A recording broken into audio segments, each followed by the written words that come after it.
مجھے سنایا کہ ایک صاحب تھے، ان کی ایج تھی 65 سال، ریٹائرمنٹ کی لائف گزار رہے تھے، بچوں کی شادیاں کر دیں، سارے چلے گئے، خود اور مسز کے ساتھ دونوں رہتے تھے اپنے پرانے گھر میں، جس میں جو گھر تھا ان کا۔ پھر ان کی مسز کا بھی انتقال ہو گیا تو وہ اکیلے رہنے لگے، تو بچے آئے، کہا جی اب آپ ہمارے ساتھ آ کے رہیں۔ وہ کہنے لگے کہ نہیں، میں کہیں نہیں جاؤں گا۔ چڑچڑاپن ہو گیا طبیعت میں اور انزائٹی اور ڈپریشن ہونے لگا، تو بچے ایک کنسلٹنٹ کے پاس لے کر گئے، اور وہ کنسلٹنٹ بھی ان کا دوست تھا۔ تو اس نے کہا بھائی میری بات تو سمجھتے ہو نا آپ؟ ہاں مانو گے؟ ہاں۔ کہا یہ بتاؤ کہ کوئی ذمہ داری باقی ہے؟ کہا نہیں جی کوئی ذمہ داری باقی نہیں۔ کہا اچھا یہ بتائیں کہ کوئی خواہش باقی ہے؟ کہا جی ایک خواہش ہے، کبھی میں سوچتا تھا کہ کسی 7 اسٹار ہوٹل میں 5 اسٹار ہوٹل میں کوئی رات گزاروں، پر میں گزار نہیں پایا۔ انہوں نے پوچھا کہ کوئی پیسے ہیں؟ کہا نہیں جی پیسے بھی کوئی نہیں ہے میرے پاس۔ کہا کوئی اور چیز؟ کہا نہیں جی میرے پاس بس ایک پراپرٹی پڑی ہوئی ہے۔ کہا کتنے کی ہے؟ بولا 8 کروڑ روپے کی ہے۔ کہنے بیچ دو۔ کہنے کیا بات کرنے میں تو بچوں کی، بولو بچوں کو تو دے چکے ہو، سب سیٹ ہیں، اب تم اپنی فکر کرو۔ کہا میں کیا کروں گا بیچ کے؟ کہا میں بتاتا ہوں آپ، 8 کروڑ کی اگر یہ بک رہی ہے، کمرشل پلاٹ ہے، تو ہم اس کو 4 تمہارے بینک میں رکھواتے ہیں اور 4 سے کوئی کمرشل ایک اور جگہ لے لیتے ہیں۔ کہا پھر کیا کریں گے؟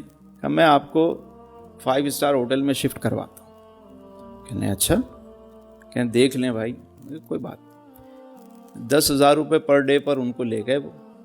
6 مہینے کا کانٹریکٹ ہوا اور 5 اسٹار ہوٹل میں ان کو شفٹ کر دیا گیا۔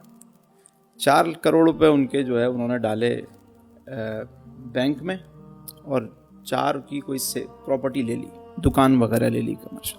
اب 10,000 روپے کے حساب سے مہینے کے 3 لاکھ روپے وہ پے کر رہے، ٹھیک ہے، سال کے کتنے ہو گئے؟ 36 لاکھ روپے۔ بابا جی کی عمر تھی 65 سال۔ انہوں نے کیا کیا، 6 مہینے کراچی میں، 6 مہینے لاہور میں، 6 مہینے بھوربن میں، جہاں کا موسم اچھا ہو وہاں چلے گئے، اور طے یہ پایا کہ بھائی بابا جی جو ہیں وہ ہوٹل کی جکوزی، سوانا، جم، ساری چیزیں، ساری فیسلٹیز استعمال کریں گے۔ شوز ان کو پالش کیے ہوئے ملیں گے، کپڑے جو ہے وہ دھلے ہوئے ملیں گے، 3 ٹائم کھانا بہترین ملے گا۔ وہ تو مہینہ 2 مہینہ گزرا کہ وہ بابا جی کا رنگ روپ ہی چینج ہو گیا، وہ تو دوبارہ جوان ہو گئے۔ اب اور ہوٹل کی گاڑی استعمال کرتے، کہیں آنا جانا ہوتا، نیچے ہوٹل میں روزانہ 5 اسٹار ہوٹل تھا، روز وہاں پہ ورک شاپ ہوتی، کوئی نہ کوئی سیمینار ہوتا، وہ اس کو اٹینڈ کرتے، ان کی لرننگ ہو رہی ہوتی۔ بابا جی دن بدن جوان ہونے لگے بھائی، صحت مند، فٹ، روز جم کر رہے ہیں، سوئمنگ کر رہے ہیں، وہ تو نئے نئے لوگوں سے مل رہے ہیں، لرننگ ہو رہی ہے، سیکھ رہے ہیں، اسٹائل چینج ہو گئے ان کے۔ تو وہ مزید جو ہے وہ تقریباً 7.5 سال زندہ رہے بابا جی، اور وہ 5 اسٹار ہوٹل میں رہتے تھے۔ 65 اور 72 ساڑھے 72 سال کی عمر میں ان کا انتقال ہوا۔ جب وہ ان کا انتقال ہوا تو ان کے اکاؤنٹ میں اس وقت بھی تقریباً 1 کروڑ کے قریب پیسے پڑے ہوئے تھے، اور جو پراپرٹی انہوں نے جو ہے وہ 4 کروڑ میں خریدی تھی، اس کی قیمت 8 کروڑ ہو چکی تھی۔ سمجھ رہے ہیں؟ تو تیاری پکڑ لیں کہ بیگم کو لینا ہے اور 5 اسٹار میں رہنا ہے۔ یعنی میں سمجھتا ہوں اتنے بڑے بڑے بزنس مین ہیں، اتنا کچھ ان کے پاس پڑا ہوا ہے، لیکن وہ ان کا رونا ہی ختم نہیں ہوتا۔ ارے میں نے کہا یار ایک چیز کھلی کرا لو، تم سکون سے زندگی گزار لو اپنی، کیا کرو گے بعد میں؟ یہ سارا ویسے ہی بٹوارا ہو جانا ہے۔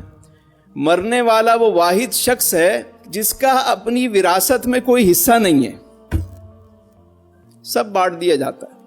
کتنا ہے بد نصیب ظفر دفن کے لیے، 2 گز زمیں بھی نہ ملی کوئے یار میں، عمر دراز مانگ کے لائے تھے 4 دن، 2 آرزو میں کٹ گئے 2 انتظار۔